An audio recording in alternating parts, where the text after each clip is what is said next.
여러분 안녕하십니까? 박영환입니다. 한 주 동안 있었던 뜨거웠던 정치권 이슈를 짚어보는 국민 맛수 시간이죠. 이번 주 맛수 두 분 소개를 해드립니다. 먼저 국민의힘 전신 새누리당에 영입돼서 19대 20대 총선에 뛰었던 손수조 전 대통령 직속 청년위원입니다. 반갑습니다. 네, 안녕하세요. 네, 지금 출마 준비하고 계시죠? 네, 지금 이제 경기도 북부인데요. 동두천 연천에 예비후보로 뛰고 있습니다. 네, 또 다른 반가운 얼굴, 이 방통위 상임위원을 지내셨고요. 더불어민주당 당무위원이신 양문석 의원입니다. 반갑습니다. 예, 안녕하십니까, 양문석입니다. 지금 센 분하고 붙어 있지 않습니까? 예, 안산 상록갑의 삼선 장관 출신 전해철 의원하고 경쟁 중에 있습니다. 네, 두 분 좋은 성과가 있기를 기대하면서요. 자, 이재명 민주당 대표 흉기 피습에 이어서 이번에는 국민의힘 배현진 의원이 둔기로 공격을 받았죠. 이번 습격 이 중학생으로 드러나서 더 충격을 줬습니다. 자, 이번에 윤석열 대통령과 한동훈 비대위원장 간의 충돌 또 사태 봉합 과정에서 김건희 여사의 디올백 문제, 이게 총선 이슈로 불거졌습니다. 자, 먼저 첫 번째 이슈 만나보시죠.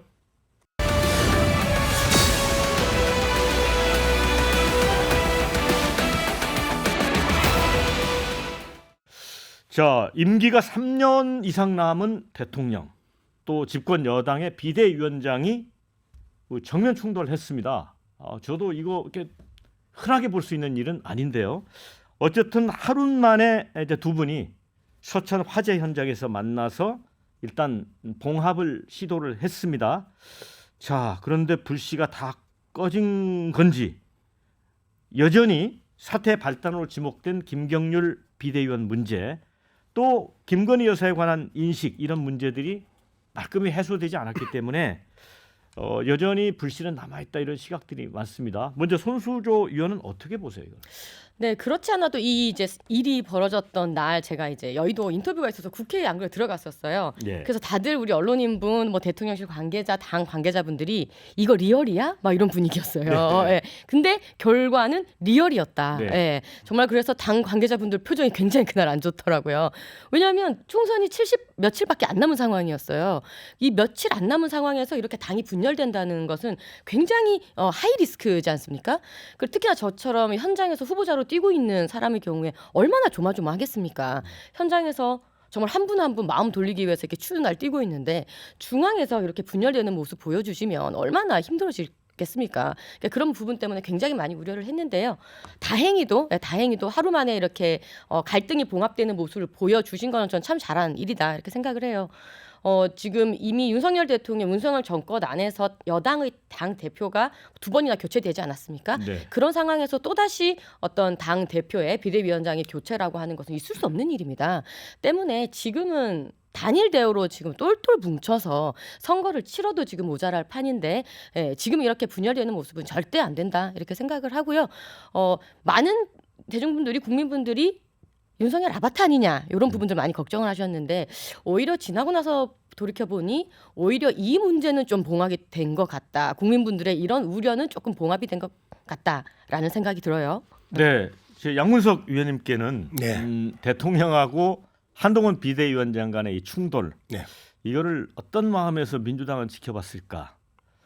그냥 뭐 민주당이 바라보는 여러 가지 이제 관전 포인트가 있는데, 첫 번째 봉합 과정에 있어서의 장소. 네. 정말 서천의 상인들이 그 절규하고 울부짖는 그 공간을 봉합의 정치 쇼장으로 만들어 버렸고, 그리고 불과 1분도 채 되지 않는 상인을 만나고 사라져 버린 대통령.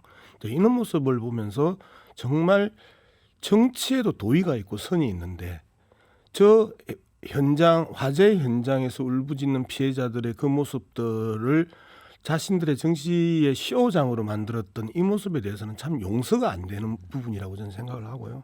이제 두 번째, 이제 이준석이 이준석을 뭐라고 이야기를 해야 되는지 모르겠는데 저는 그 정말 호칭을 붙이고 싶지 않은 사람인데요. 예. 이준석이 계속해서 갈라치기의 명수인데 네. 갈라치기가 갑자기 약속 대련이라고 하면서 이 프레임 자체를 갖다가 이상하게 이제 끌고 갔단 말이에요. 네. 근데 이게 싸움질을 하고 있는데 무슨 약속 대련이 어디 있어요? 그리고 약속 대련을 하려고 하면 누군가 이득을 봐야 되는데 도대체 네. 누가 이득을 봤죠? 이제 이런 측면에서 보면 이준석의 그 이 이야기 자체가 그 허무맹랑했던 사건이었고요. 마지막으로 저는 그렇게 생각합니다.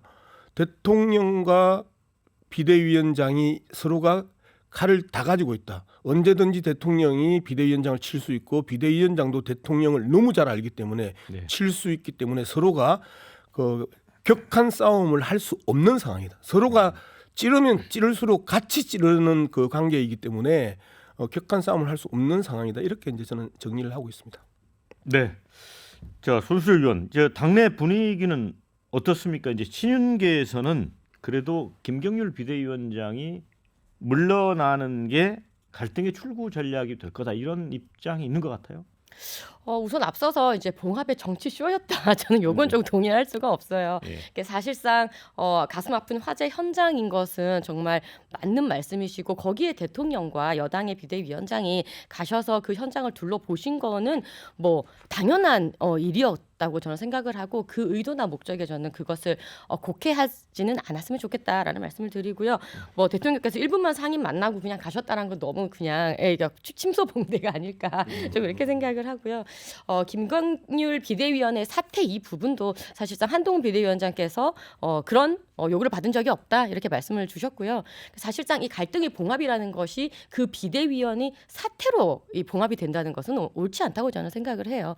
그래서 이 비대위원의 사퇴로 이것을 봉합을 하는 것보다는 그런 정쟁으로 계속 나가는 그런 이슈보다는 민생으로 더 방향을 틀고 우리 당도 가는 것이 저는 맞다고 생각을 하고요. 글쎄요, 지금 여러 가지 측면에서 대통령과 한동훈 위원장의 이렇게 서로 이제 신뢰 관계라는 것은 사실 오랫동안 직장 또 같이 있으셨기 때문에 신뢰 관계라는 것은 두텁다고 생각이 됩니다. 그리고 저는 대통령과 한동훈 비대위원장의 그 목표, 국민을 위해서 나아간다는 그 목표 자체가 큰 목표 자체가 다르지 않기 때문에 앞으로 저는 뭐 좀 기대를 하는 측면이 많고요.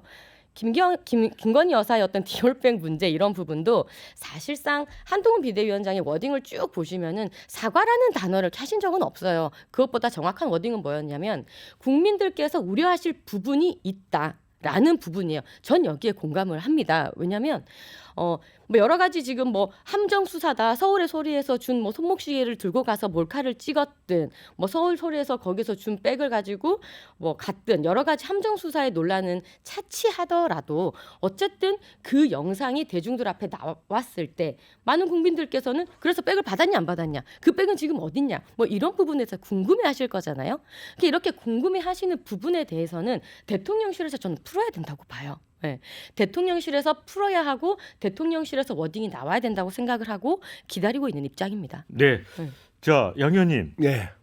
그런데 사실은 이제 두 분이 정면 충돌하면서 어찌 보면 대통령실에서 자꾸 이슈화되는 걸 꺼렸던 김건희 여사의 디올백 문제가 더 크게 부상한 측면이 있잖아요. 예. 그래서 이제 제가 아까 약속 대련이라는 말 자체가 헛소리라고 이야기하는 이유가 바로 그런 부분입니다. 사실상 우리나라 주류 언론들이 디올백 이야기에 대해서 직접적으로 보도한 건 거의 없어요. 그렇죠. 오히려 칼럼이나 이런 이 난을 통해서 디올백 이야기를 했을 뿐이에요. 그런데 이제 디올백 문제가 전면화됐고 그리고 이제 뭐 월스트리트 저널 같은 외신까지도 이 부분에 대해서 조롱을 하고 있는 이러한 현상까지 판을 키워버렸단 말이에요. 그렇기 때문에 이제 이 부분에 대해서 수사냐 아니면 사과냐 이제 이 갈림길에 섰는데요. 받은 건 사실이잖아요. 디올백을 받았잖아요. 그리고 그 부분에 대해서는 말과 영상이 다 남아 있잖아요. 그럼 이거는 사과의 문제가 아니고 수사의 대상이 되는 거죠. 그런데 이 부분에 대해서 오히려 민주당 입장에서나 일반 국민들의 눈높이에서는 즉각적으로 수사기관이 수사해야 된다라는 영역에서 보고 있는데 오히려 국힘당과 대통령실에서는 사과라는 이야기를 했냐 안 했냐, 국민의 눈높이 또는 국민이 우려할 부분이라는 이야기의 수위에서 지금 오고 가고 있단 말이에요. 이런 상황이 그 국민들의 눈높이에 과연 맞냐? 윤석열 대통령이 이야기했던 국민이 무조건 옳다라고 이야기했던 게 불과 몇 달 전이에요. 그런데 국민이 무조건 옳다고 하고 있음에도 불구하고 듀얼백 문제와 부인의 문제와 장모의 문제에 있어서는 끝까지 모르쇠로 나가는 이 모습들이 완전히 다른 거잖아요. 수사하라고 그러는데 사과할 것이냐 말 것이냐, 사과도 못하겠다, 해명할까 말까 지금 이러고 있는 상황이 지금의 수준이다. 저는 그렇게 할 수 있겠습니다. 제가 이제 양 의원님 말씀 들으면서 느낀 거는 이제 디얼백 문제를 놓고 이게 이제 대통령하고 한동훈 비대위원장이 그 김건희 여사의 어떤 심기 관리 차원에서 다루는 측면이 있고, 근데 총선을 생각한다면 국민 눈높이에서 이걸 해법을 찾아야 되는 건데, 그런 점에서 보면 한동훈 비대위원장이 이렇게 슬쩍 발을 뺀다 할까요? 그런 느낌을 주는 건 결코 좋을 것 같지는 않은데 어떻게 보세요? 그럼요. 가장 중요한 것은 이제 국민분들께서 어떻게 보시냐, 그 눈높이가 중요한 것은 뭐 두 번 얘기해도 강조해도 지나치지가 않고, 사실 받았다 뭐 이렇게 해버리면 사실 지금 답 없는 얘기예요. 예. 근데 지금 뭐 이제 각 주장이 여러 가지 주장과 이야기들이 나오고 있는데, 두고 갖고 그거 받지 않았고 대통령 뭐 기록 어디죠? 아무튼 뭐 국가 뭐 다른 곳에 있다, 그러니까 받지 않았다라는 얘기도 지금 나오고 있으니까요. 받았다 해버리고 그 얘기를 해버리면 지금 어쩔 수 없는 것 같고, 지금 대통령께서 조만간 이제 언론을 통해서 또 이 부분에 대한 입장을 밝히시기로 했기 때문에요. 이 부분에 대해서는 저희가 더 이상 왈가왈부하기보다는 대통령실의 메시지와 그 이야기를 듣는 것이, 기다리는 것이 맞다고 생각을 하고, 그럴수록 대통령실에서는 국민들께서 궁금해하는 이 부분, 정말 받았냐 안 받았냐, 그게 지금 어디 있느냐, 그걸 왜 보여줄 수 없느냐, 뭐 이런 부분들이 있지 않습니까? 궁금해하는 부분들, 거기에 대해서 진솔되게 솔직하게 말씀하는 것이 지금 가장 중요한 포인트다, 이렇게 보여집니다. 예, 뭐 손수주 의원이 말씀하신 부분에 대해서 크게 뭐 문제는 없는데요. 이제 한 가지만 명확하게 좀 짚고 넘어갈 필요가 있는데, 받았다 안 받았다가 논란의 대상이 아니고 팩트의 영역이다라고 이제 말씀을 드리는 부분입니다. 그리고 아유 이런 것까지 또 왜 가지고 오셨어요라고 했던 대통령 부인의 그 말도 있고, 그리고 환히 웃는 영상이 있잖아요. 그 부분을 가지고 사실 여부 팩트의 논란처럼 이야기를 하면 안 된다라는 부분에서 좀 명확하게 할 필요가 있고, 그다음에 계속해서 이제 뭐 함정 취재 이야기를 하는데요. 네. 뇌물 영역을 함정 취재하지 않으면 어떻게 뇌물 영역을 취재해낼 수 있겠습니까? 말 그대로 언론이 기본적으로 가지고 있는 그 탐사 취재의 핵심 중에 또 하나의 그 방법론이 함정 취재인데, 뇌물 영역은 누가 난 뇌물 줬다, 뇌물 받았다 이야기하는 사람이 어디 있습니까? 그러면 그런 식으로의 취재가 너무너무 당연한 그 부분인데, 그게 문제면 함정 취재는 함정 취재대로 수사를 해야 되고, 그리고 받았다라는 부분에 있어서 명확하게 그 뇌물 수수유 혐의로 국가 수사기관이 바로 수사를 하는 모습들이 총선을 앞두고 국민의 눈높이에 맞는, 그리고 쌍특검을 거부했던 거부권 행사 시에 70%의 국민이 거부권 행사하면 안 된다, 김건희 특검 해야 된다라고 했던 국민의 그 눈높이에 맞추는 거죠. 네. 손 의원님 반론 듣고 다음 주제로 가보겠습니다. 네, 뭐 사실상 뭐 말씀 주신 부분 충분히 주장하실 수 있다고 저는 생각을 하는데요. 그런데 그렇게 돼버리면은 함정 수사를 옹호해버리면 저는 안 된다고 생각을 해요. 잘못된 것은 잘못됐다고 이렇게 짚고 넘어가고, 말씀 주셨던 것처럼 그 부분에 대해서 잘못이 있으면 그 함정 수사에 대한 잘못된 부분을 또 짚고 넘어갈 수도 있겠죠.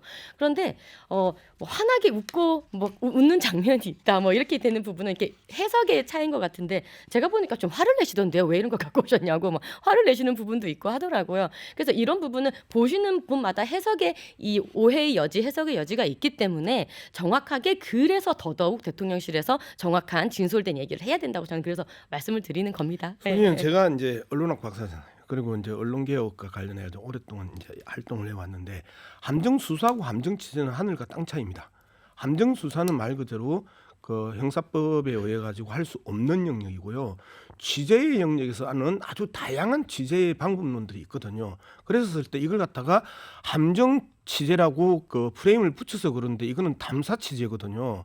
탐사 취재를 그 함정 취재라고 정치적인 논란 속에서 그 꼬리표를 붙이고 이름표를 붙였기 때문에 함정 취재라고 이제 표현을 하는 건데 전형적인 탐사 취재의 영역으로 봐야 되는 게 그 저널리즘 입장에서는 맞는 것 같습니다. 저널리즘 입장은 잘 모르겠고요. 일반 시민으로 봤을 때 이건 도저히 용납할 수가 없는 일입니다. 어떻게 한 언론사가 작정하고 손목에다가 몰카를 단 시계를 차고 들어가고 전 주변에도 단 한 번도 이때까지 살면서 몰카가 들어가 있는 손목시계 보지도 못했습니다. 그리고 그 백을 사준 것도 한 특정한 언론이었고요. 그리고 그것을 짜깁기 해서 나중에 그것을 마치 그 백을 사는 듯하게 짜깁기 해서 그 영상을 내보낸 것도 특정한 언론이었습니다. 이것은 분명히 잘못된 것이고 앞으로는 이런 식으로 어떤 특정 유튜브든지 언론사든지 이런 식의 취재가 일어나서는 안 된다고 저는 생각을 해요. 네. 예, 뭐 마무리하도록 하겠습니다. 네.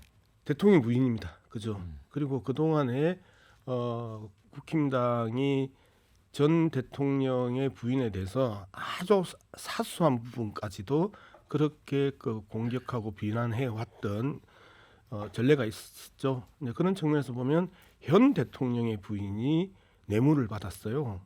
그러면 이 부분에 대해서 이야기를 하는 게 가장 일차적이고요.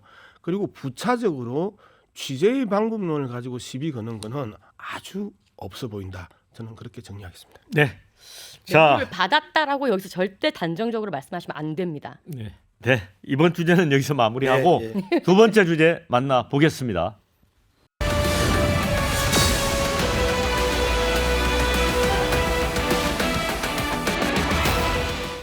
저희가 첫 번째 주제에서 다뤘던 것과 연관된 주제죠. 자, 한동훈 위원장이 이 김건희 여사의 디올백 수수 논란에 대한 입장 변화가 없다. 이런 입장을 여전히 유지를 하고 있습니다. 뭐 지난번에 했던 말 그대로라는 것으로 대신하겠다. 그러니까 명품백 수수 논란과 관련해서 김 여사의 사과를 이야기한 적이 없다. 이런 입장이거든요. 그런데 이게 또 제3자 입장에서 보면 그런 국민의 눈높이하고 안 맞는 거 아니냐 또 이런 생각도 들고요. 손수정 의원께서는 어떻게 보세요? 그러니까 불과 지금 우리 둘만 해도 의견이 이렇게 같은 사안에 대해서 얼마나 예. 다르지 않습니까? 그러니까 이게 예. 해석의 여지와 이제 이런 거에 차이가 예. 있는 것인데요. 그러니까 이것에 대해서 뇌물을 받았다, 명품백을 받았다 이렇게 결론을 지어버리면 이거에 대해서는 두말할 것이 없는 겁니다. 근데 이거에 대한 그 진실된 사실이 무엇인지, 그래서 어떻게 된 것인지에 대한 얘기를 곧 대통령께서 하시기로 했고, 우리는 그 메시지를 기다린 다음에 그 부분에 대해서는 논의를 충분히 또 할 수는 있다고는 생각이 됩니다. 그러면 예. 한동훈 비대위원장이 말을 조심한다 이렇게 봐야 되는 건가요? 말은 당연히 조심해야죠. 아니 김경률 네. 비대위원은 김건희 여사 사과해야 된다 이렇게 얘기를 했잖아요.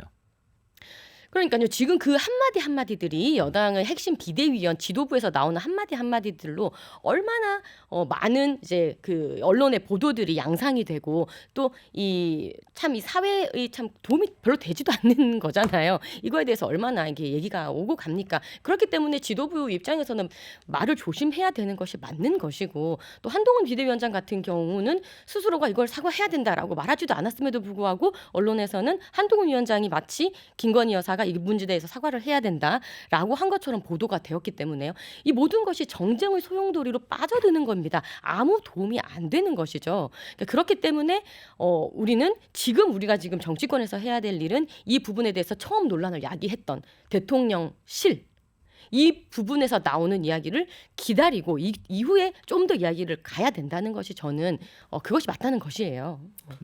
뭐 논의 순서가 좀 예. 틀린 것 같은데요. 디올백을 받았다 안 받았다 팩트의 문제에 대해서 논쟁을 하는 거는 내가 오늘 처음인 것 같아요. 이제 우리 손수주 의원하고. 그런데 이 부분에 대해서 대통령실이나 국힘당이 아무도 이야기하지 않았어요. 그런데 비대위원회가 구성이 되고 김경률 비대위원이 들어오면서 본격적으로 디올백과 관련해 가지고 이야기를 하기 시작을 했고, 거기에서 아주 치명적이고 결정적인 이야기에 대통령실이 발칵 뒤집어지는데 마리 앙투아네트 이야기를 하면서 난잡한 사생활이라는 표현까지 그 김경률 의원이 사용을 하면서 전체적으로 디올백뿐만 아니고 그동안의 줄리 논쟁까지 같이 끌고 들어갔단 말이에요. 그걸 우리 당이 이야기한 게 아니고 국힘당이 이야기를 했어요. 그리고 국힘당 내에서 최초로 이야기를 했던 부분입니다. 그동안 김건희 여사를 둘러싸고 계속해서 그 줄리 논쟁, 그다음에 도이치모터스 주가 조작 논쟁, 표절 논쟁, 그 경력 논쟁 이런 부분들을 계속 끌고 오다가 심지어 뇌물 수수 논쟁까지 이제 들어오면서 처음으로 국힘당에서 이야기를 했던 것이고, 그 부분에 대해서 한동훈 비대위원장이 그 사실상 동의하면서 표현의 그 정도를 국민의 눈높이 또는 국민이 충분히 문제 제기할 수 있는 수준, 여기까지 이제 끌고 왔다가 갑자기 한동훈 위원장이 대통령을 화재 현장에서 만나고 나서 이 부분에 대해서 이제 더 이상 언급을 안 해요. 그리고 말을 안 해 그 감춰버렸단 말이에요. 꼬리를 내렸다고 일반적으로 언론에서는 보도를 하고 있습니다. 한동훈 비대위원장이 꼬리를 내리면서 일시적인 봉합을 이루었다. 이제 이렇게 정리가 된 거잖아요. 자, 그러면 대통령실에서 어떤 이야기를 해야 되는 거예요? 이 부분에 대해서 1차적으로 사과하고 경찰의 수사를 의뢰하는 게 맞는 거예요. 일반적으로 공무원들이 사고를 치고 나면요, 이 부처에서 검찰에 의뢰를 하고 수사 의뢰를 하거든요. 당연히 이 부분에 대해서는 대통령실에서 대통령 부인에 대한 수사 의뢰가 들어가는 게 현실적으로 맞다라는 부분인데, 이 부분에서 사과도 아니고 KBS나 어떤 특정한 방송사 하나를 잡아서 해명하겠다, 지금 이렇게 나오니까 또 국힘당 내부에 있어서 현장에 가면 부글부글 끓는 거 우리 손수조 의원도 아시잖아요. 이 디올백 문제부터 시작해서 주가 조작 문제에 대해서 지역 주민들이 부글부글 끓으면서 이 부분에 대해서 빨리 왜 정리하지 않냐라고 하는 이야기들을 많이 들으실 텐데, 수도권에서 출마하고 있는 국힘당 후보들이 갖고 있는 그 분노들을 왜 대통령실에서 계속 그 깔아뭉개고 자신들 하고 싶은 대로 하고, 그리고 이게 그 원칙과 상식으로 대통령이 된 사람이 무원칙과 몰상식으로 대응을 하느냐, 지금 이 분노잖아요.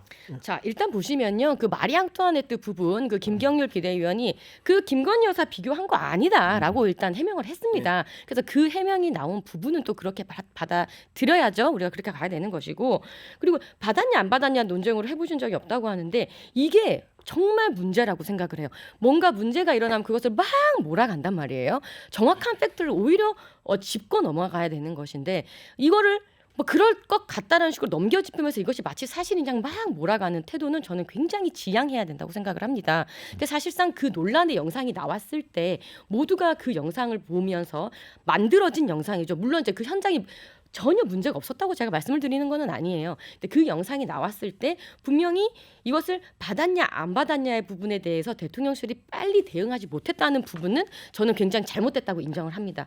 하지만 그거에 대해서 무조건 받은 것 마냥 그냥 사실인 양 그렇게 몰고 가는 태도도 저는 바람직하지는 않다고 봐요. 그거에 대한 정확하게 이 국민들께서는 그렇게 궁금하신 거죠. 그래서 받았다는 거야, 안 받았다는 거야. 이걸 놓고 갔는데 이걸 들고 갔다는 거야? 아니면 놓고 가고 그냥 둘 다 김건희 여사도 그냥 가버린 거야. 그 뒤에 영상은 없지 않습니까? 이 얘기를 왜 아무도 못 합니까? 저는 할 수 있어야 된다고 저는 생각을 하고요. 네. 그다음에 왜 이제 저기 우리 국민의힘 내부에서 나온 얘기지 않느냐 지금 이렇게 말씀을 하시는데요. 맞습니다. 이 정당이라는 것은요, 여러 가지 목소리, 다양한 목소리 나올 수 있는 것이라고 생각을 하고요. 오히려 한동훈 비대위원장께서만 모든 메시지를 내고 모든 다른 비대위원들은 다른 생각을 이야기할 수 없다면 그것이 오히려 잘못된 것 아니겠습니까? 각각 비대위원의 그런 생각들은 충분히 나올 수 있다고는 보고요. 하지만 그 비대위원, 한 명의 비대위원의 모든 얘기가 그 당의 모든 론인 것처럼 그렇게 침소봉대해서는 또 안 될 것이라고 생각을 합니다. 네. 근데 여론조사를 보면 네. 이 디올백 수수 의혹 관련해서 대통령이 직접 입장을 밝혀라, 거의 이제 70% 육박하고요. 뭐 필요치 않다는 한 24% 정도입니다. 자, 그런데 아까 양 의원님이 말씀하신 것처럼 대통령이 이제 특정 언론과의 인터뷰, 뭐 이거를 또 일반 국민들은 약간 약속 대련 이렇게 볼 수 있는 소지도 있거든요. 예. 그래서 좀 기자회견을 하는 식으로 이렇게 팍 좀 공격적으로 하면 안 될까요, 손 의원님? 뭐 그렇게 하신다면 더 뭐 속 시원할 수도 있겠죠. 그 우리 바람인 것이고. 근데 하지만 가장 중요한 것은 이 부분에 대해서 뭉개고 가면 절대 안 됩니다. 뭉개고 가버리면 더욱더 의혹만 증폭될 뿐이에요. 그러니까요. 저는 계속 강조하는 것은 대통령실에서 문제가 일어났기 때문에 대통령실이 풀어라라는 것입니다. 그 이전에 이거에 대해서 우리가 왈가왈부하고 어쨌네 저쨌네 이것을 이야기하는 것은 정쟁으로 나가는 아주 소모적인 것일 뿐이다라는 것을 제가 계속 반복해서 말씀을 드리는 것이고요. 뭐 그 방법적인 측면에 있어서 특정 언론사를 찍어서 거기에서 뭐 이제 대담 형식으로 하시는 거에 대해서는 뭐 의견이 분분할 수 있겠지만 어쨌든 이 부분에 대해서 명명백백하게 말씀을 주시는 것 이것이 가장 중요할 것이다. 그거는 어떻게 생각해요? 그러니까 특정 언론사하고 그러면 이제 기자회견하는 형식을 갖더라도 예를 들어 누가 봐도 대통령이나 대통령실과 대척점에 서 있는 언론이 있잖아요. 예를 들면 무슨 말인지 이해하시죠? 그런 언론을 또 공격적으로 택하면 어떨까? 뭐, 예, 그렇게 하실 수도 있고, 이게 사실 뭐 방법적인 거 우리가 이렇게 제안을 드릴 수는 있겠지만, 뭐 선택은 대통령실이 하시는 거죠. 예. 양 의원님, 예, 제가 말한 그런 그 대책점에 있는 언론을 택할 수 또 있다고 봅니까? 저는 뭐 하늘이 두 쪽 나도 불가능하고 지금 뭐 말씀하시면 예를 들면 뭐 한겨레 신문이나 경향신문이 예. 이제 될 텐데 그럴 바에야 차라리 기자회견을 하는 게 맞고요. 그리고 예. 이제 우리 손수조 의원도 말씀하셨던 것처럼 속 시원하게 기자회견 해가지고 그 이 프리캐스트 프리앤서 자연스럽게 어떤 질문도 할 수 있고 어떤 그 답변도 할 수 있는 이러한 방식으로 풀어내는 게 가장 일상적이고 관행적이고 정통적인 방법입니다. 그런데 뭔가를 계속해서 숨기려고 하니까 이 부분이 꼼수에 꼼수가 낳는 건 결국 꼼수밖에 없거든요. 손수조 의원 앞서 이제 말씀하셨던 그 자꾸 이제 그 바이든 날리면을 하면서 국민들 청각 테스트를 하더니 이번에는 이제 영상까지 보고 나서 이제 시각 테스트까지 하려고 하는데 대통령실에서 이미 대통령 기록물로 이 전환했다라고 하는 이야기를 했었잖아요. 그러면 받았냐 안 받았냐의 문제는 이제 떠난 거죠. 받은 거죠. 그런데 그러면 이게 과연 대통령 기록물로 그 기록물실로 옮겨졌냐 안 옮겨졌냐라는 부분이 이제 쟁점으로 남아 있고 그리고 뇌물로 받았는데 이게 어떻게 대통령 기록물실로 갈 수 있냐? 대통령 기록물실로 가려고 하면 외교 관계에 있어서 보존할 가치가 있는 것에 한해서 대통령 기록물실로 가는데 이제 거기에서도 이제 엇나갔단 말이에요. 그래서 앞서 제가 말씀드렸던 것처럼 받았냐 안 받았냐의 영역은 이미 지나갔다 대통령실에서 받았다고 이야기를 했고 그러면 그걸 어떻게 처리했냐? 처리의 과정에 있어서 대통령 기록물실 이야기하면서 여기에서 법적 근거가 없는 변명을 하다가 또 헛발질을 했다까지 지금 와 있는 상황입니다. 그래서 이 부분에 대해서 이제 팩트 문제는 이제 좀 그만하고 그럼 이제 어떻게 할 것이냐. 이제 좀 저는 이제 손수조 의원 말씀하셨던 것처럼 속 시원하게 기자회견 해라. 자꾸 뭔가를 숨기려고 하니까 더 의혹이 증폭되고 그 의혹이 증폭되면서 분노만 커지고 있다. 이제 저렇게. 네, 근데 충분히 그렇게 이해하실 수 있고 보실 수 있어요. 근데 호도하에서는 안 된다고 생각을 하는 게 받았다라는 표현 이제 뭐 많은 야당 또 계시는 분들께서 김건희 여사가 받았다 뇌물로 받았다라고 하면 국민들께서 어떻게 느끼시냐면 인마이 포켓 그렇게 생각을 하시고 느낄 수 있어요. 근데 그런 부분은 아니지 않습니까? 대통령 기록실로 넘어갔고 그것을 반환하는 것에 있어서 절차상 문제가 있다고 지금 얘기를 하셨습니다. 그러니까 어떤 절차상의 문제가 있어서 이렇게 처리할 수밖에 없었는지 대통령 기록실로 넘겨서 그것을 지금 반환하게 되면 어떤 절차상의 문제가 있는지 그거를 우리가 기다려볼 문제죠. 네, 자 한 지금까지는 가지만요. 안 들켰으면 넘겼을까요? 그리고 그런 표현을 그렇게 했을까요? 얘기하시면 안 됩니다. 넘겨 짚어서 자꾸 그러시면 혐오만 부추기게 되는 거예요. 자 지금까지는 이제 손수조 의원이 굉장히 불리한 이슈였어요. 되게 힘드셨을 텐데 자 세 번째 주제 만나 봅니다.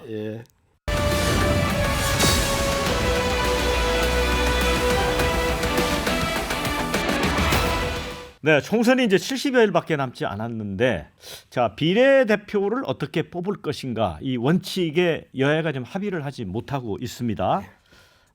이제 국민의힘은 애당초부터 병립형으로 그냥 회귀하자 이런 일관된 입장이었고 결국은 이제 민주당이 사실 이제 오락가락합니다. 양문석 의원님 그렇죠? 왜 그렇습니까? 자, 이제 고민이 깊어졌죠. 사실상 이제 민주당이 연동형 비례제와 그다음에 위성정당 방지법을 이제 국힘당이 이제 강력하게 요구를 했었잖아요. 근데 이제 국힘당이 이제 그 부분을 안 받아들이면서 이제 고민이 깊어졌죠. 이제 고민이 깊어지는 과정에 있어서 이준석 신당, 이낙연 신당이 이제 등장을 하고 그리고 실질적으로 민주당에게 결코 유리하지 않는 네. 현상이 이제 벌어지고 있는 상황.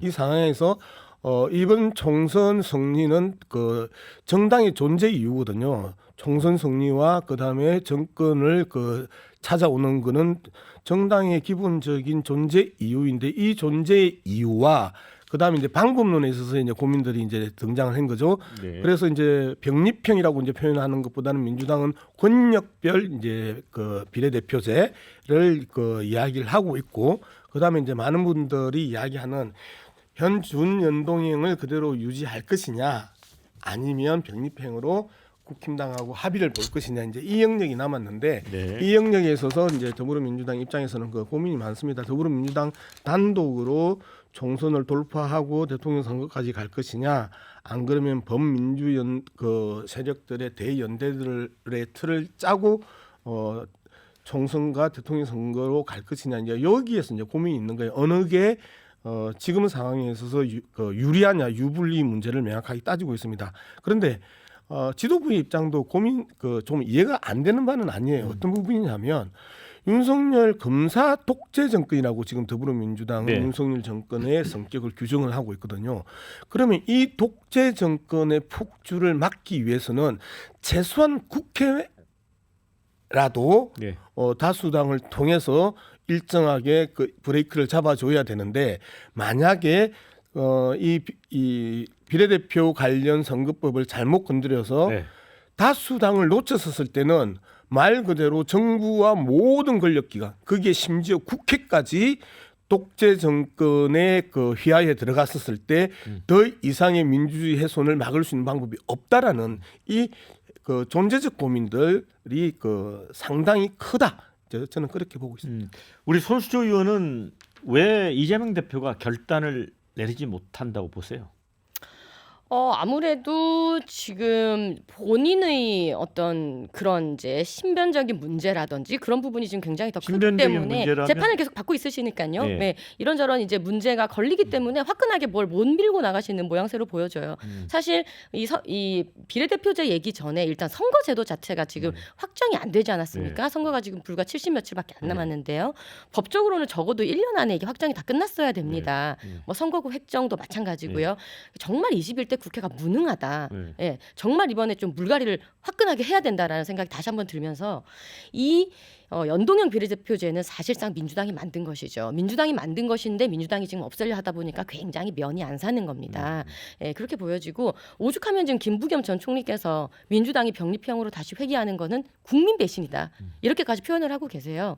그러니까 병립형으로 가게 돼버리면은 그동안 얘기했던 다양성의 문제라든지 소수 정당의 어떤 문제라든지 이런 것이 모두가 싸그리 무시돼 버리는 것이에요. 그런 국면에서 이재명 대표는 어떻게 이야기를 하고 있냐면 멋있게 져봤자 무슨 소용이냐. 그리고 정청래 의원님은 뭐 총선은 자선 사업이 아니다 이런 식으로 이야기를 하시면서 뭐 이기기 위해서는 뭐든지 할 수 있다라는 식의 이런 논리를 들이밀기 시작하면요 모든 원칙과 모든 원리 원칙이 다 후순위로 밀려버리는 것입니다. 그간 민주당이 해왔던 원리 원칙, 그간 민주당이 해왔던 모든 이야기들이 이기면 그만이라는 논리에 모두 없어져 버리는 겁니다. 그러니까 이런 굉장히 이러지도 못하고 저러지 못하는 논리적인 모순 속에서 이재명 대표는 결론을 짓지 못하고 있는 것이라 보여져요. 네, 양 의원님. 예. 그런데 민주당이 권역별 비례대표제, 그러니까 이제 권역을 이제 한 3개 정도로 나누는 것 같습니다. 네네. 이런 식으로 하면서 이제 국민의힘하고 협상을 하고 있는데 이 방향으로 갈까요? 민주당이 아직까지 세 차례의 의총을 거치면서 실제 당론을 정하지 못한 상황입니다. 이제 이 못한 상황에서 이제 숙고의 숙고를 이제 거듭하고 있는 부분이고요. 여기에서 계속해서 이제 전제가 빠져 있는데 손수조 의원이 이야기하는 다양성에 대한 문제 그리고 기존의 이 민주당이 내놨던 여러 가지의 선거법에 대한 이 개량된 상황들 이런 부분들의 전제가 뭐냐면요. 말 그대로 일반적인 정치 권력의 등장과 정상적인 국가 운영이라는 그 전제 조건이 있었는데 지금은 전제가 바뀌었거든요. 더불어민주당은 앞서 말씀드렸던 것처럼 검사 독재 정권이라고 이야기를 하면 검사 독재 정권에 맞는 선거법이 필요한 겁니다. 그렇기 때문에 검사 독재 정권이라는 전제를 드러내면 계속해서 정치 평론이 되는 거고요. 검사 독재 정권이라는 전제를 두고 있으면 명확한 현재의 정치 활동이 되는 겁니다. 네. 예. 네. 자, 정상적인 정치라고요. 제가 봤을 때 민주당이 가장 비정상적입니다. 지금 그렇기 때문에 정상적인 상황이어야지 뭐 가능하지라고 하는 것은 전혀 논리에 맞지 않다고 생각을 하고요. 검사 독재에 맞서기 위한 민주당이 지금 국민으로부터 지지를 받고 있습니까? 그러면 이낙연 신당은 왜 나왔습니까? 이낙연 신당이 제일 얘기하는 레토릭은 검사 독재에 절대 이재명 대표가 맞서지 못한다 아닙니까? 네. 자, 조금 논의를 이동시켜 보겠습니다. 자, 민주당이 이제 컷오프 기준 마련했는데 특히 이제 5대 혐오 범죄. 그런데 이제 음주운전 경우에 이재명 대표는 이 기준에 적용받지 않을 가능성이 커서 한동훈 비대위원장이 그렇게 만드는 것도 정말 어렵겠다. 이렇게 좀 꼬집었어요. 예. 양 의원님, 이건 어떻게 보세요? 아니 이제 그 음주운전과 관련해서도 이 시효가 있었단 말이에요. 10년 내에 음주운전에 한해서 이제 5대 그 범죄로 그 규정을 했던 부분이고 이재명 대표는 거기에 그 포함되지 않는 거죠. 그렇기 때문에 한동훈 비대위원장이 계속해서 이제 좀 찍기를 잘해요. 찍기를 잘하는데 찍기 해가지고 맞는 게 별로 없어. 얼마 전에도 이 이야기를 했던 게 뭐 문재인 정부 때의 검찰 아니냐 했는데 한동훈 장관 시절에 검찰이 발표했던 김건희 여사의 문제 이런 부분에 대해서 한동훈 장관이 말만 막히면 그 전 정권 탓 이렇게 이야기하는데 이 전 정권 탓이 또 다시 한 번 더 발목을 잡는 거고요. 팩트에 충실하지 않으면 자꾸 거짓말이라고 그 이야기가 될 수밖에 없습니다. 한동훈 장관의 그 거짓말에 대해서 우리는 심판해야 된다고 생각합니다. 지금 국민들 누가 봐도요. 이 조항들은 이재명 방탄이라고밖에 보일 수가 없습니다. 성범죄, 음주운전, 학교폭력, 직장갑질, 증오 발언 이 5가지예요. 이 5가지 물론 굉장히 잘못된 것이지만 검사 사칭 본 적 있나요? 전 살면서 검사 사칭 주변에 본 적이 없어요. 예. 그리고 전과 사범의 지금 당 대표라는 것 자체가 저는 어불성설이라고 생각하기 때문에요. 이런 사실에 대해서 국민분들이 모두 명명백백하게 다 알고 있는데 이런 분을 계속 옹호하고 방탄 세워서 가려고 하다 보니까 자꾸 헛발질이 나오는 겁니다. 그리고 실형을 받았던 황운하 의원을 적격 준다든지 물론 이걸 예비심사라는 말로 넘어가려고 하지만 예비심사부터 잘못됐는데 봄심사가 어떻게 잘 되겠습니까? 그렇기 때문에 국민들 눈높이에 봤을 때 어떻게 저 사람이 국민의 대표로 국회의원으로 적격하다고 저 당은 판단하지라는 얘기가 나오고 있습니다. 이 부분을 잘 들어주셔야 될 것 같고요. 네, 그리고 전 정권 탓 말씀하셨는데요. 전 정권 탓 가장 많이 한 정권 문재인 정권입니다. 적폐수사라는 이름으로 무조건 전 정권 때리기로 살아왔던 그 지난 시절을 우리가 잊지 않고 있습니다. 네, 자, 이 문제는 여기서 좀 줄이고 예. 민주당 내 지금 사실 갈등 요소가 그거 같습니다. 지금 이제 친명 친문 간의 갈등이 새로 불거지고 있어요. 예를 들어 임종석, 노영민 예. 출마하지 마라. 왜냐하면 윤석열 검찰 독재 정권을 만든 원인을 제공했다. 이런 시각이 있는 것 같고요. 자, 또 한 가지는 이재명 대표가 국민의힘 소속인 이현주 전 의원의 영입을 시사했는데 이걸 놓고는 이제 친문재인계에서 굉장히 화가 나 있습니다. 이거 어떻게 이 문제가 흘러갈까요? 아니 근데 이제 참 언론이 그 재밌다고 생각을 해요. 며칠 전에도 뭐 제가 어떤 기자하고 인터뷰를 하면서 그런 이야기를 했는데 이제 친명 비명 장사가 끝이 났단 말이에요. 친명 비명 장사로 이제 많이 즐겨서 쭉 했었잖아요. 그런데 이제 갑자기 친명 비명 장사가 끝나니까 이제는 또 이제 민주당을 좀 갈라치기 해야 되는데 그러니까 이제 그 친명 친문으로 이제 갈라치기 하면서 이제 이 장사를 한단 말이에요. 자, 친명 비명이라고 그 장사할 때도 더불어민주당 내에서는 이제 그 대통령 선거 패배의 기본적인 원인을 문재인 정부의 주요 그 이 인사들을 이제 계속해서 지목해 왔단 말이에요. 그리고 비서실장 출신들은 더 무겁게 이 부분에 대해서 받아들여야 된다. 안희정 전 그 충남지사가 대통령 선거 패배 이후에 우리는 패족이라고 이야기를 하면서 머리를 깊게 숙였던 이 자세들을 이분들은 왜 못 보고 안 하냐 이제 이런 비판들이 이제 쇄도했었단 말이에요. 이거는 친문과 친명의 문제가 그 아니죠. 문제가 아니다. 네. 그리고 지금 사실상 문재인 대통령 같은 경우에는 민주당에 상당 부분 그 이 관심을 두고 있고 경남도당에 또 특별 당비도 500만 내면서 원인가 예 내셨죠. 민주당의 그 소속임을 계속해서 상징적으로 보여주고 계시잖아요. 네. 그런데 이걸 갖다가 친문 친명으로 갈라치기 하면서 정치적 이득을 그 누가 볼까? 그다음에 두 번째 한국의 주류 언론들이 또 한번 그 비명 친명 장사가 끝나니까 이제 새로운 갈등 구조를 만들어야 했는데 그 구조를 친문 네. 그 이 친명 갈등 구조로 또 새롭게 만들고 있다라는 부분에서 저는 아주 불만입니다. 네, 양 의원님 말씀은 이제 보수 언론의 갈라치기 내지는 프레임이다 이렇게 말씀하십니다. 어떻게 보세요? 친명 비명이든 친문 비문이든 저는 별반 다를 거 없다고 생각해요. 그게 뭐가 다르죠? 그리고 그 장사가 끝났다고 보시는데 저는 그렇게 보여지지 않아요. 지금 가장 증폭되고 있는 것 같습니다. 총선을 앞둔 이 공천 국면에서요. 예. 뭐 양당이나 마찬가지입니다. 양당이 모두 총선 앞에서 공천 국면에서 가장 이 권력 싸움 그리고 합종 연행이 이루어지기 마련인데 지금 민주당에서 보여지는 어떤 공천의 적격 부적격 심사 논란 그리고 뭐 많은 분들이 벌써 탈당을 하셨지 않습니까? 전병헌 의원도 얼마 전에 탈당을 하셨고 각계 연이어서 이어지는 탈당 러시 이런 것들을 봤을 때 민주당 내부에서의 지금 친명 비명, 친문 비문의 이런 권력 다툼은 가장 증폭되고 있는 중이다. 저는 이렇게 보여집니다. 자, 이제 나는 국힘당이 네. 그 이제 이 이야기를 안 해도 되는 이야기예요. 예를 들면 김경률이나 원희룡을 일방적으로 비대위원장이 모든 그 시스템을 다 뭉개버리고 사천한다든지 안 그러면 뭐 탈당은 뭐 민주당만 합니까? 이준석부터 시작해가지고 줄줄이 탈당한 부분은 국힘당이 먼저고요. 최근에 김용남 그 전 의원까지 탈당하고 이현주 전 의원까지 탈당하는 부분에서 탈당으로 이야기하면 국힘당이 할 이야기는 없죠. 자, 여기서 마무리하고요. 마지막 네, 주제 네, 네. 만나보겠습니다.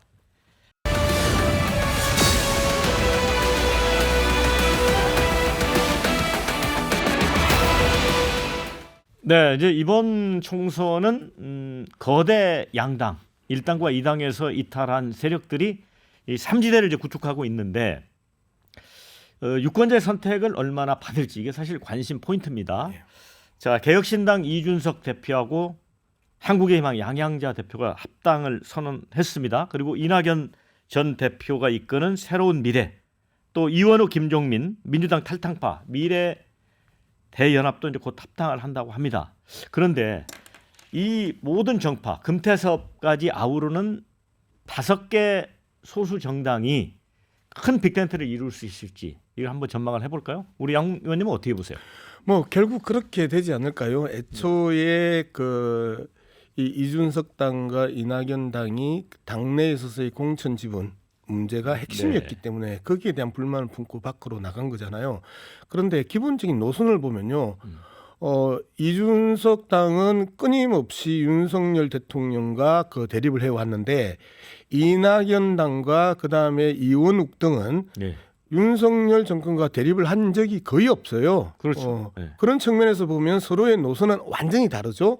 그럼에도 불구하고 기본적인 목표가 지분의 문제였고 공천 지분의 문제였기 때문에 이들은 그렇게 뭉칠 가능성이 높다. 오히려 용해인, 조국, 송영길 등 이런 사람들하고는 그 뭉칠 가능성이 없지만 낙성연대는 그 성사될 가능성이 아주 높다. 그러면서 아주 지저분한 행태들을 계속 보일 거다. 서로가 주도권 싸움을 하면서 끊임없이 네가 낫니 내가 낫니 그 하면 이는 아주 그 구태의 정치들을 계속해서 시전할 것이다. 저는 그렇게 예상하고 있습니다. 양 의원님은 빅텐트로 간다 쪽입니다. 어떻게 보세요? 네, 앞서 우리 양 의원님 말씀 주셨던 그러니까 국민의힘도 지금 많은 탈당이 있지 않느냐 뭐 말씀 주셨는데 결국 그 탈당했던 사람들이 뭉쳐가지고 지금 뭐 새로운 뭐 개혁당을 하겠다고 나갔지 않습니까? 근데 거기에 원내 의원이 지금 누가 있습니까? 하나도 없었다가 지금 양양전 의원하고 합독 그거를 하면서 원내 의원은 지금 한석 겨우 가져간 것이거든요.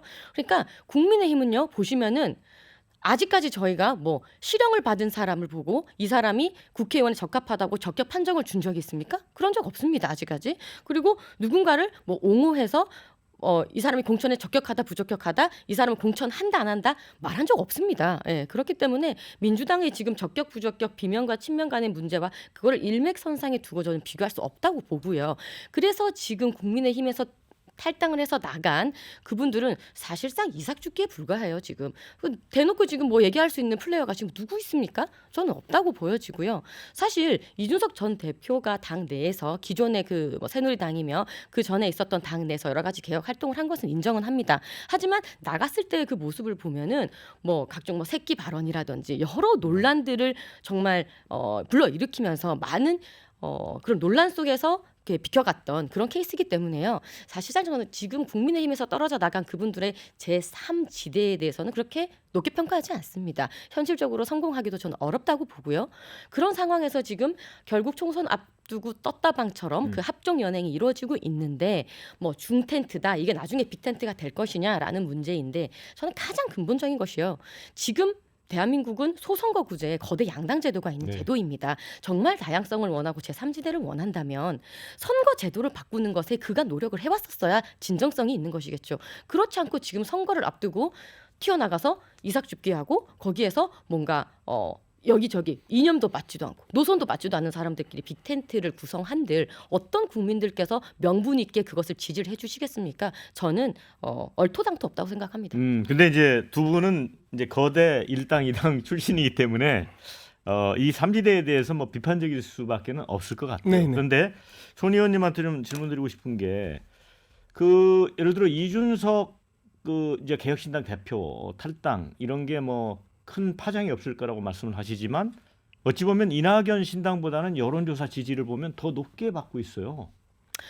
네, 그 개혁의 부분에 대해서는 저 역시 많이 동의를 하는 부분이 있습니다. 하지만 제가 말씀드리는 건 현실적인 부분인 것입니다. 그런 열망에 대해서 국민들께서 응원을 하실 수는 전 있다고 보여져요. 그것이 어느 정도 여론조사 수치로 나오는 것이겠죠. 하지만 그러려면 지금 대한민국 역사상 정치 역사상 제3지가 없었던 것은 아닙니다. 안철수의 국민의당이 있었었죠. 예. 그때는 보시면은 뚜렷한 미래 권력 대통령 주자가 있었던 것이고 호남이라는 지역을 기반으로 한 세력이 있었던 것이죠. 그랬을 때 어느 정도의 현실 단계까지 제3지대라는 것이 올라왔었습니다. 하지만 지금은 전혀 그런 것이 없는 상황이고 앞으로도 묘연하다는 것이죠. 걱정은 안 하시는 것 같은데 양우석 의원님께는 그걸 여쭤볼게요. 예. 그 김종인 비대위원장 같은 경우에는 네.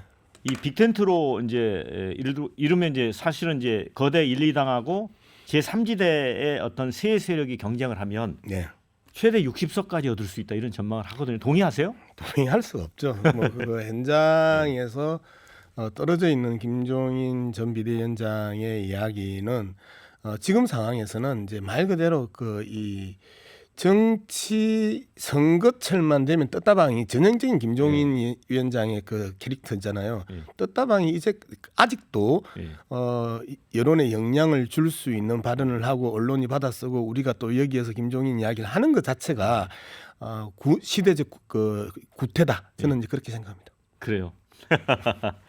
자, 그런데 또 한 가지 궁금한 게 지금 이준석 개혁신당 대표가 이낙연 전 대표에게 지역구에 출마하라 이렇게 얘기를 하잖아요. 근데 이낙연 대표는 뭐 출마할 뜻이 없었어요. 그래서 이제 이낙연 대표 네. 조금씩 입장이 바뀝니다. 광주에 있는 분들한테 뭐 이야기도 듣고 있다. 어떻게 출마하실 것 같아요? 처음에 이제 이준석 그 대표가 이제 찔렀죠. 예. 개양 가라. 예, 처음에. 그랬더니 이제 오히려 이낙연 쪽에서 안철수한테 가라 네가 가라 안철수 이렇게 된 거잖아요. 분당갑으로 가라. 예, 이제 그런 과정에 있어서 이제 서로 이제 신경전을 펼치고 있는데 이낙연 전 총리 같은 경우에는 움직일 공간이 없습니다. 강주 간다고 되겠습니까? 지금 강주 여론조사들을 여러분들이 그 보고 계시지만 강주 간다고 어느 곳에 꽂을 만한 그 이 땅이 없어요. 그렇기 때문에 이낙연 그 대표 입장에서는 갈 데가 없기 때문에 불출마를 이야기했는데 눈치 없이 계속해서 네가 가라 개양을 뭐 이렇게 이야기를 하고 네가 가라 분당갑 이렇게 이야기를 하니까 이제 양쪽 다 돌아버릴 지경이죠.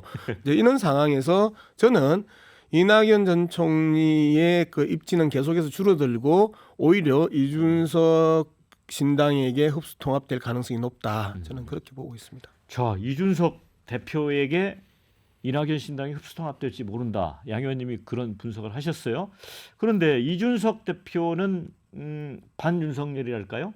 그런 목소리를 내왔기 때문에 물론 야당의 표를 또 가져가기도 하겠지만 국민의힘의 내부의 지지자들 중에서도 사실은 윤 대통령에 대해서 약간 호감을 갖지 않은 분들이 옮겨갈 수도 있잖아요. 위기요인 되지 않을까요? 그럴 수 있죠. 있을 수도 있다고 보여지는데 이 낙석연대 그러니까는 이 낙석연대가 어느 한쪽으로든 흡수돼 버리면요. 두 분은 전 정치적 생명 끝난다고 생각합니다. 왜냐하면 지금조차도 아무 명분이 없는 이준석 개혁신당이 무엇을 원하고 어떤 정강 정책을 가지고 뭘 할 것인지 아직도 더 많은 부분들이 모르고 계시고요. 이낙연 신당이 그래서 뭐를 하겠다는 건지 아직도 모르고 있어요.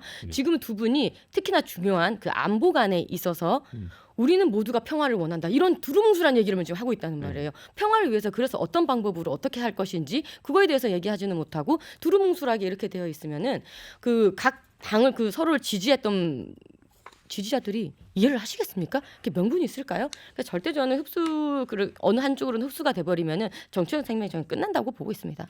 네, 제가 이제 그 이야기를 했던 이유가 이준석 대표 같은 경우는 기본적인 대중적 그 지지 기반과 영향력이 그렇죠. 있어요. 예. 그런데 이낙연 대표는 지역적 기반이나 세대적 기반이 없는 상황이에요.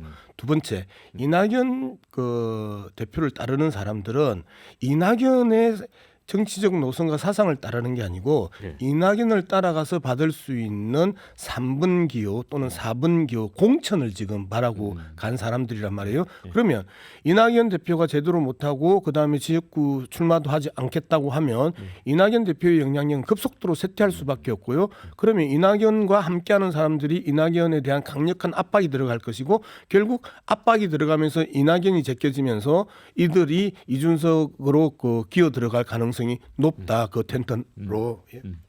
자, 하실 말씀 있으면 하시고 아니면 마무리 지어야 될 것 같습니다. 네, 그러니까 지금 그 신당들이 보면요, 네. 반 누구 이렇게 해서 예. 반사이익을 얻으려고 하는 것이 가장 큰 지금 목적으로 보여지는데 이 우리나라 정치에서 반사이익을 얻는 구조란 것은 사실 가장 쉬운 정치예요.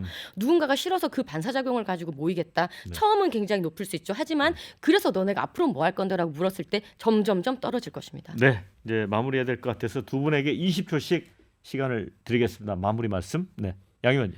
예, 뭐 손수조 의원하고 그 이 국힘당 민주당 이야기할 때는 약간씩 그 결이 다르더니 제3당 이야기하니까 뭐 내용이 똑같아지네요. 실질적으로 이게 왜 이런 그 논의가 나오느냐면 공천에 목을 건 새로운 신당은 성공할 수 없다. 네, 손 의원님. 저는 사실상 어제 잠을 한숨도 못 잤습니다. 왜냐하면 이제 배현진 의원의 그 피습 장면이 영상까지 나왔기 때문에 그 영상을 보고 너무나 충격을 먹어서 어쩌다가 정말 이렇게 정치가 서로 너무나 혐오하게 되어서 이 지경까지 왔냐 너무 가슴이 아팠는데요. 서로 의견은 다를 수 있습니다. 하지만 그 의견이 혐오까지 이어져서 그 혐오가 정말 누군가를 위해하는 행동으로 갔을 때 너무 안타깝다는 생각을 했었습니다. 네, 이제 두 분이 너무 이제 제3지대를 비판적으로 이렇게 말씀하셨기 때문에 제가 이준석 개혁신당 포함해서 힘내라는 격려의 말씀을 드립니다. 네, 자 이제 마무리해야 될 것 같습니다. 함께해 주신 여러분 대단히 고맙습니다. 저는 다음 주에 찾아뵙도록 하겠습니다. 두 분 수고하셨습니다. 수고하셨습니다.